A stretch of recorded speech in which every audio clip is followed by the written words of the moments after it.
Yes, nkulamusizaako mukwano gwange najjo sinza okuba ng'otuwuliriza webale kwekuumira ku mayengo gano. Amawulire agaakagwawo galaga nti General Muhoozi Kainerugaba, Chief of Defence Force, atwaliddwa mu kkooti. Muganda wange birungi si birungi eri ab'ekibiina kya PLU, naddala omukulembeze waakyo General Muhoozi Kainerugaba. Wenjogerera ng'atwaliddwa mu kkooti, gwe mukwano gwange ali eyampuliriza. Nsonga ki emutwazizzaayo ate era bamulanga ki? Tugenda kuba nga tubikuwa. Oli ku Yugi Updates TV kosinzira okuba ng'otuwuliriza webale kwekuumira ku mayengo gano aga Yugi Updates TV. Gwatannatweyungako okkirira wansi waliwo ekigambo subscribe kikooneko obeere ng'otwegattako. Wabula mmwe mwenna abali emitala w'amayanja mbaanirizaako nnyo mwebale kwekuumira ku mayengo gano aga Yugi Updates TV. Nengenda maaso n'okusiima mmwe abasharinga, abakomentinga nammwe abalayikinga, mukola kyamaanyi nnyo mwebale kunyimirizaawo mayengo ga channel eno. General Muhoozi Kainerugaba, Chief of Defence Force, atwaliddwa mu kkooti. Chief Magistrate wa kkooti ey'e Rakai, omulamuzi omukulu mu kkooti eyo ey'e Rakai, avuddeyo issuing criminal summons. Kye tuyita criminal summons kitegeeza nti nno akoze ekibaluwa kiba kuntumye ekikoowoola omuntu omu oba omulala mu kifo kyonna. Kati asamonalinze Muhoozi Kainerugaba, senior officer mu Uganda People's Defence mu UPDF nga bujjo bwe tukimanyi, amukoowodde n'amuyita mu kkooti nga ye omulamuzi. Okusinziira ku keesi ku fayiro ye oba ku keesi eri mu fayiro ye eri mu private prosecutor, omwami ono amanyikiddwa nga Male H. Mabirizi Kekiwanuka, alanga Muhoozi ebintu bino wammanga. Sinzira ku prosecutor ono nkugambye avunaana General Muhoozi Kainerugaba, Chief of Defence Force, mutabani wa Mwami Kaguta Museveni, okwenyigira mu mivuyo, okwenyigira okulabiriza emivuyo ssaako n'obutaba mwetowaze eri ebiragiro by'amateeka, gye gimu ku misango egivunaanyizibwa Muhoozi Kainerugaba, Chief of Defence Force. Okusinziira ku lupapula olumuvunaana,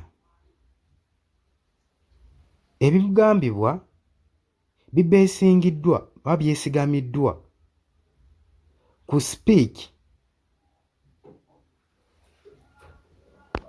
gye yakola mu February nga 6, 2025.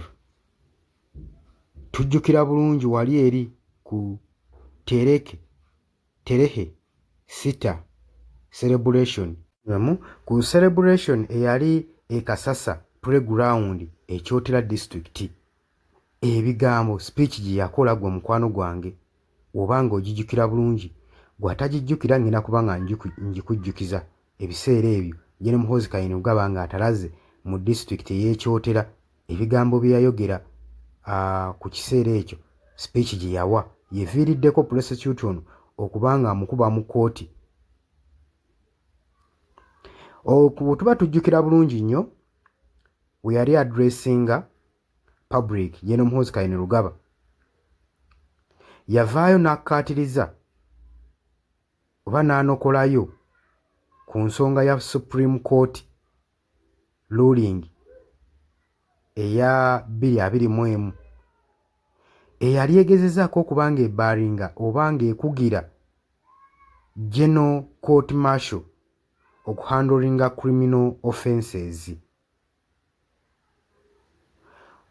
Court Martial oba High Court, Supreme Court yavaayo n'ewakanya era barring n'esazaamu okubanga General Court Martial handlinga criminal offences, era kino ne bakibagaana. Prosecutor agamba Ebigambo bya General Muhoozi Kainerugaba byaleeseewo violence mu public era ne order ne morality ekireeseewo nnyo consequences mu legal ne mu political offences. Ye kino akirabanga ekintu ekimenya amateeka mu byobufuzi ssaako ne mu bintu ebirala era nga just statement eziteekawo violence n'okuttatta n'amateeka ssaako n'okutyoboola ssemateeka w'eggwanga Uganda bw'oba ng'obitunuddemu. Agamba nti keesi eno yo okusinziira nga tubeesingira ku act eya UPDF Act CHAP 333 egavaninga enneeyisa y'aba military officers mu UPDF. Agamba section 143 article 1 ne article 2 okusinziira ku act eyabeesingirwamu ku by'omuvuyo ey'okulabiriza okukyusa emivuyo ssaako n'obutaba muwulize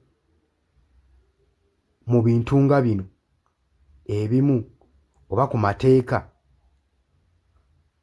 naddala mu kituuka mu kunyoomoola ebiragiro by'amateeka.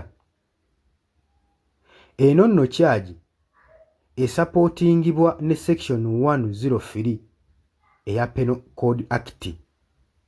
Lino etteeka liri strict nnyo liregulatinga engeri eba lirambika engeri amagye b'officers bonna abamaze gye balina okwekwatamu nga bo naddala nga boogera ku bintu eby'obufuzi naddala ku nsonga ez'ebyobufuzi balina okuba nga beewa ekitiibwa ate era nga babikwata mu nsonga ya kisajja kikulu.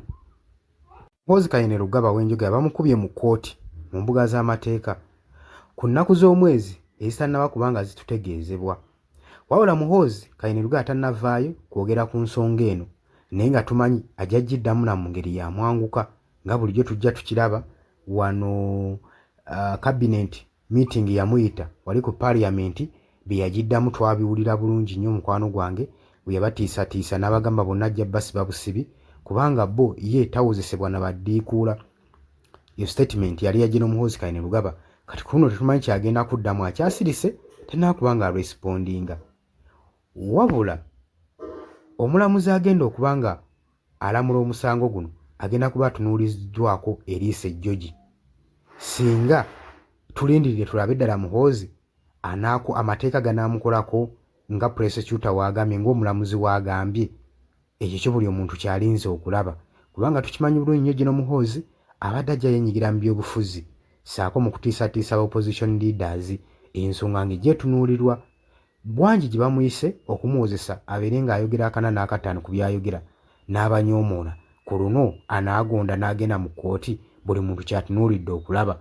Abula ensi eyagala kumanya mu nsi muno mulimu omuntu ng'ali above the law nga y'amateeka tegamukolako. Tulinze kulaba kyetuba gwe kyolina okukola kubanga oyagala okumanya ebinaddirira towerabira kugenda wali wansi olw'ekigambo subscribe kikooneko okonene mu kadoobere ng'otufollowinga osobola okuba ng'otuusibwako information yonna gye weetaaga okumanya. Mbagaliza olunaku olulungi mwebale kwekumira ku Mayunga UG Updates TV mweraba.